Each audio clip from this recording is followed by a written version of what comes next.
Hola, buenas noches, bueno, o buenos días, o aquí con nocturnidad y alevosía. Soy Eli, de Ecologistas en Acción,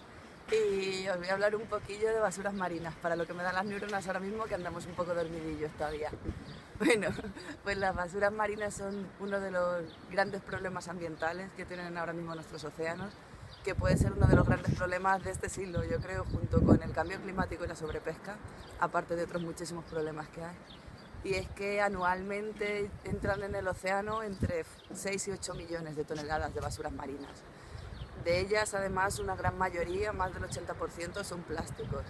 Y eso es una cantidad, pues, podéis echar cuentas, inmensa. Además, mucha parte de estas basuras marinas, un gran porcentaje, entra directamente desde tierra, con lo cual la entrada desde mar, que puede ser desde barcos o desde alguna otra plataforma, que es verdad que existe, pero no es tan grande. La mayor parte viene directamente desde tierra, bien sea por entrada directa, bien sea por entrada de los ríos. Y además se ha comprobado que en algunas playas donde el turismo aumenta mucho, la entrada en verano comparada con la del invierno es muchísimo mayor. Hay como cerca de 700 especies que se conozcan, que están afectadas de alguna forma y han interactuado con las basuras marinas. Y los plásticos, por su persistencia y por los problemas que conllevan, son un grave riesgo tanto para la fauna salvaje como para el ser humano. Pueden producir problemas como atrapamientos, como efectos letales o subletales por ingestión, transferencia de sustancias químicas, cambios en los ecosistemas y de hecho, por ejemplo, la ingesta de microplásticos por eslabones inferiores de la cadena trófica pueden producir transferencia a lo largo de la cadena trófica a eslabones superiores por consumo de presas contaminadas y pueden llegar incluso hasta el hombre, con lo cual estamos hablando de un problema que afecta a todos los niveles tróficos y a todos los ecosistemas del océano. Además, los microplásticos pueden actuar como vectores para sustancias químicas, bien sea sustancias químicas propias de la fabricación de los plásticos, que son aditivos que se les añaden para mejorar sus propiedades, como pueden ser para temas de endurecimiento o de protección, y entre ellos se encuentran los ftalatos, el bisfenol A, los retardantes de llama, también están antimicrobianos. O bien también los microplásticos pueden ser vectores de otras sustancias que se absorban sobre ellos, como son los metales pesados y los compuestos orgánicos persistentes. Todas estas sustancias pueden producir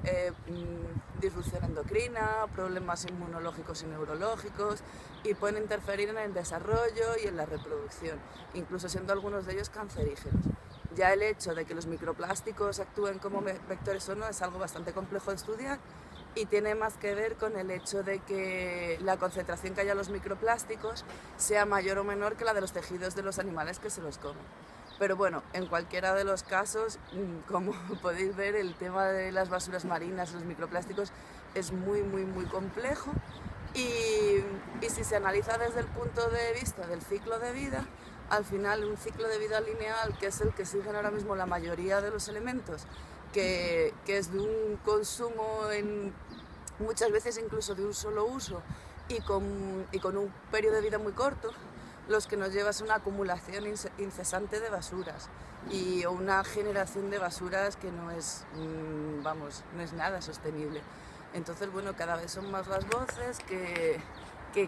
claman por una solución en el origen, por una reducción en el origen y por seguir el principio de las 6 R's para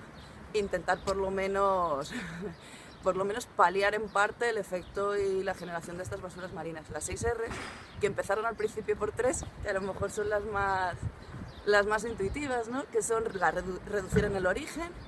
el reutilizar y reciclar. Cada vez se le han ido uniendo más R's, como puede ser pues el rediseño, la recuperación y la otra R, que ahora mismo, con lo dormida que estoy, ni me acuerdo. Seguramente a esto se sigan uniendo más R's en el futuro, porque el camino de la economía circular es reducir sobre todo las materias primas en origen, o sea, reducir en origen, tanto el uso de materias primas como la generación de nuevos elementos, y reutilizar los que ya existen. Y además, si hay que reciclarlos de una manera que sean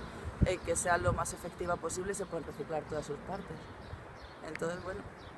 solo deciros que puede haber pequeños gestos que entre todas hagamos y que nos ayuden a reducir muchas basuras marinas, como puede ser el intentar no consumir botellas de plástico, ir con nuestro termo, con nuestra botellita, el intentar no utilizar ropas de fibra, utilizar tejidos naturales como son el algodón y el lino, porque es otra grandísima vía de entrada de plásticos y de fibras al océano y a las basuras en general.